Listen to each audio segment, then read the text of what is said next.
Econ.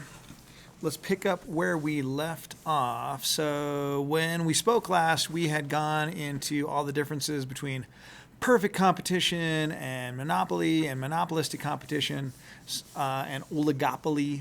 So there are a couple things I want us to get, though, that we didn't get to, especially when it comes to monopoly. And if you notice in that little box for monopoly, there's a section there on antitrust laws. And antitrust laws are designed to stop monopolies. They stop monopolies, they break up monopolies. Nowadays, mainly, they regulate monopolies.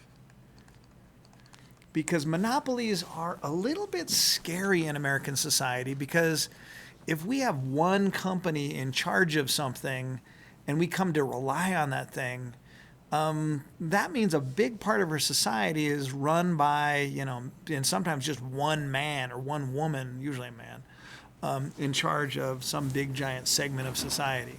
So American government doesn't like it. So antitrust laws, it's a thing. It's a big deal. So the main ones you needed to know were the Sherman Antitrust Act. And this is one of the first ones passed. And it's mainly aimed at Standard Oil. John D. Rockefeller at one point owned something crazy like 85 or 90% of the oil production in the United States. He owns oil wells. He owns pipelines. He owns refineries. He owns gas stations. Though actually gas stations aren't quite a thing yet, but they will be soon. So the Sherman Antitrust Act regulated what it called non-competitive behavior. Competitive behavior. And the main thing it was pointing toward was one of the things that Rockefeller could do was, because he had so much power, he could really easily crush any kind of new competition that showed up. He was kind of this big, powerful force, and if he wanted to destroy your new company, he could do it really easily. And he wasn't doing it to provide a better experience for the customer. He was doing it just to break some little guy. So this non-competitive behavior, or anti-competitive behavior, the Sherman Antitrust Act aimed to stop that. The Clayton Act came along not much further along, this is a little more defined, and created some more rules. And the Clayton Act actually winds up helping to break up the Rockefeller. So kind of more regulation. The Sherman Antitrust Act, if you go and read it, it's like 2 pages long. It's not, there's not a lot to it. The Clayton Act, though, is a little more detailed and goes into a little more, it gives Congress a little more power. The Federal Trade Commission, or the FTC, is established through the Federal Trade Commission Act. Trade Commission. And establishes the FTC, which is this branch of government, part of the executive branch, that kind of oversees these big businesses. So if there's a big business out there that's pushing around little businesses, you now have someone to complain to. You can go to the FTC and say, hey, they're lowering their prices super low, so I can't compete.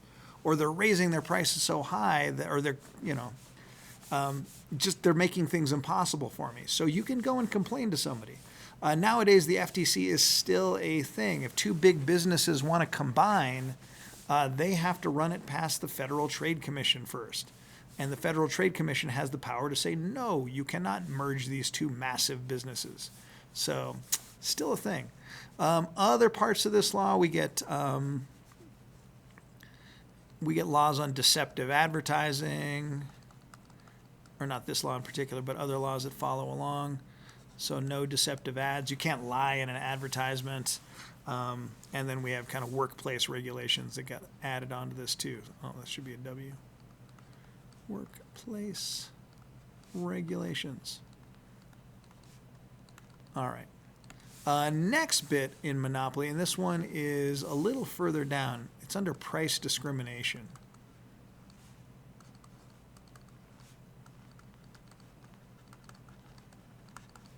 At the bottom of the page there. So price discrimination can work for monopolies and oligopolies. But what price discrimination does is it lets the seller pick apart the buyers and charge them different prices. So lets the seller charge the buyer or buyers different prices. So for example, if you're going to fly on an airplane, vacation travelers tend to pay, and I'm just going to make up a number here. A vacation traveler, if you want a ticket to Hawaii, odds are you're going to plan this because you buy in advance. You're usually going to buy this at least, 2 weeks to a month in advance, maybe even longer. And if you're buying a ticket way in advance, airlines know that people who are buying their tickets way in advance, they're vacation travelers, they're regular people. They're not going to pay $1 bajillion. So let's say that ticket to Hawaii is $500. A business traveler, and it's a pretty good business if you have to go to Hawaii, they usually buy right before the flight.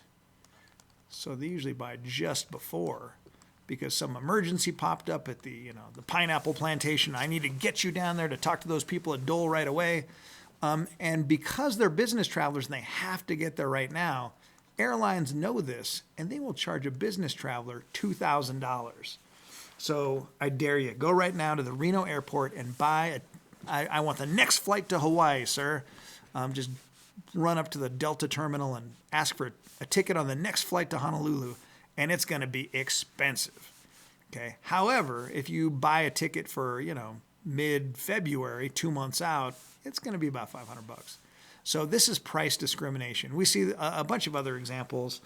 When you go to the movies, right?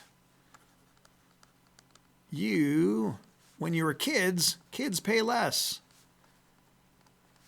And the idea here is if we're taking the kids to the movies, we want them to pay less. So do senior citizens. They pay less to go to the movies. And the idea here is movie theaters maybe normally wouldn't sell tickets to little kids because, or their parents wouldn't take them because it gets kind of expensive if everybody's got to pay $12 or whatever it is. But if kids get in for free or kids get in for $6, it's a little better deal.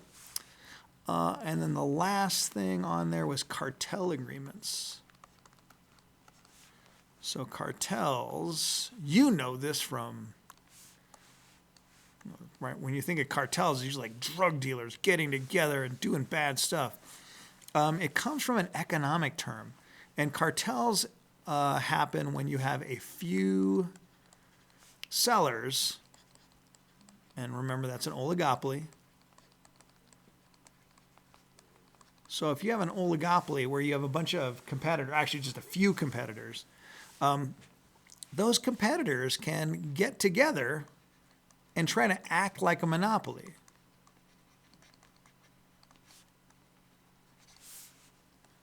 And act like a monopoly.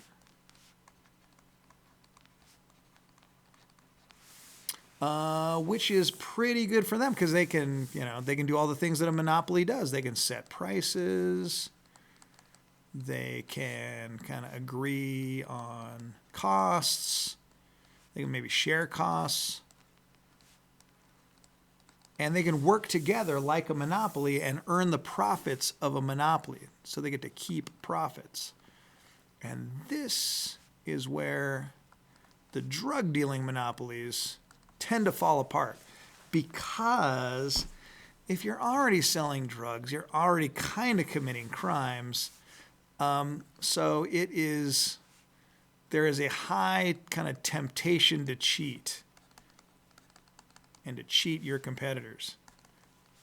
So most of these tend to fall apart pretty quickly. Even people when they try to do a semi-legal cartel, there's this temptation to cheat because, if I'm a drug dealer, if I can get rid of the other two drug dealers in the town by murdering them or scaring them so they leave, I can be a monopoly all by myself, and I get to keep all the profit. Be pretty sweet. All right, so that's it. I'll make another one for labor markets in a second.